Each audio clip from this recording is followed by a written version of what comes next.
Nigeria. The land of eagles, where everyone is a lion. The next election cycle is picking up. And this is a good time to look at the major players of the 2023 election. We are looking at the mistakes that were made by Peter Obi, Abubakar Atiku and Bola Ahmed Tinubu in the last election cycle, on their campaign strategy and the grave errors that cost them a lot. Do not get this wrong, all of them lost something in the 2023 campaign, even the one that won the election. So, stay tuned as we bring up these three iconic characters and lay bare the faults within their platforms.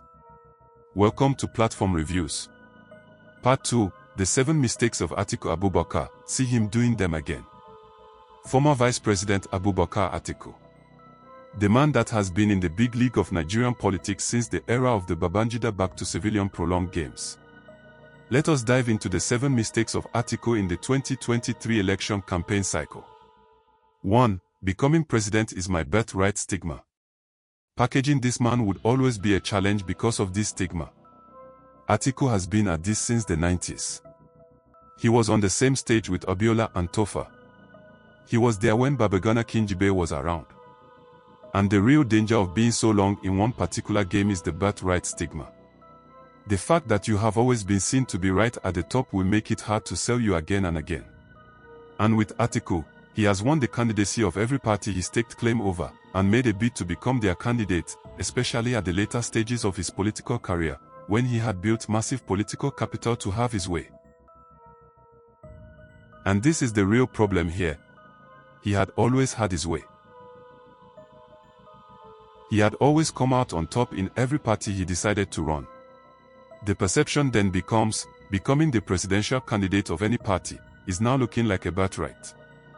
This is debilitating, especially for him.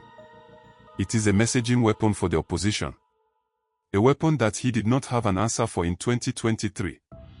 And if you look at this new cycle, it already looks like he is setting up himself to become the candidate of choice wherever he finds himself.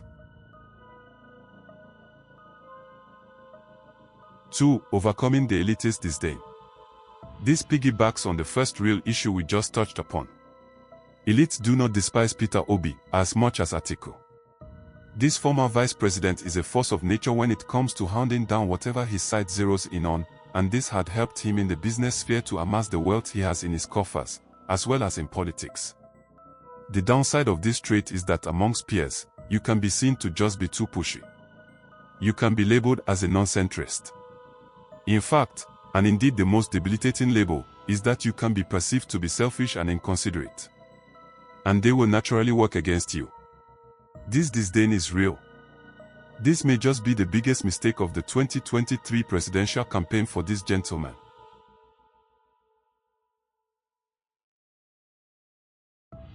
Moving forward, this is something he has to deal with head-on. Overcoming this elitist disdain can probably only be solved one visit at a time. The cynic will say it is actually too late. That the boss had left the motor park 2 election cycles ago. He is the consummate one-on-one negotiator.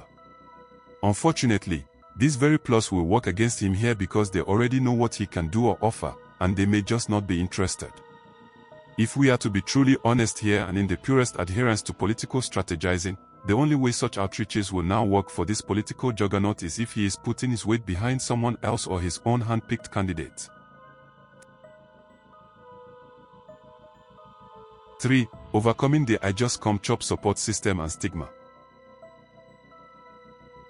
This is real. There is nobody, within the political sphere, at various state levels, that does not acknowledge that anyone in Team Atiku will be properly rewarded. The downside of this is that you will indeed have them come in their droves to be part of that team, but the quality of the team suffers. Technical expertise suffers as people fight over themselves just to get in the room and be recognized as part of his campaign. There is no depth in skill in terms of getting the real political strategists, campaign developers, messaging experts, etc. So, the perception of the Atiku campaign is that of come and chop. It is all about the nairas and every other currency. This was the bane of his 2023 election run. People were coming in to make millions of him, and they did just that. 2 questions. Where are the true believers? Where are the real technocrats? Getting this question sorted out might just give him a fighting chance. 4. Overcoming the "not only you" stigma. This might look like revisiting the birthright issue, but that cannot be overemphasized, and this is about a particular nuance that has to be addressed. There is this perception now that Atiku is now the foil for political parties. That any party he ultimately represents has already decided that they were not really interested in winning the election, and the individuals or kingmakers in that party were only interested in filling up their personal coffers. Money-bag politics really has its downsides, and when the perception around you is that it is all about the money, suddenly, the issue of substance, of quality over quantity becomes really big. Atiku has to address this. Where is the substance? What are you really offering to Nigeria? How can we sell you to Nigeria, beyond us party folks having a jolly good time because you are our candidate? If these questions are not addressed, there is a real danger that Atiku will have a very hard time trying to shake away this perception that is ultimately a disservice to his years in the game.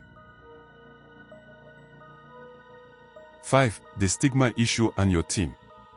By now, we can see that the biggest drawback for Atiku and his desire to mount the podium to take that oath of office seems to be the stench of this political stigma that follows him about.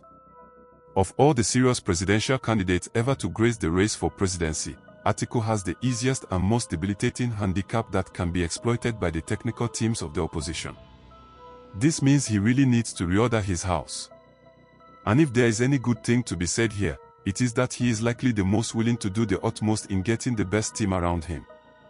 Our final analysis is that if he uses that energy into getting the best technical team, they may have a chance at developing a political campaign strategy that will crack the nut and make his dream a reality.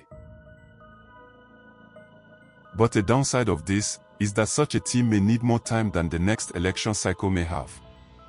The 2027 election cycle is already heating up. Strategy-wise, breaking the barriers around him by such a team could, ideally speaking, be a 5-year plan, and such numbers at this stage of his political life might be impossible to deploy.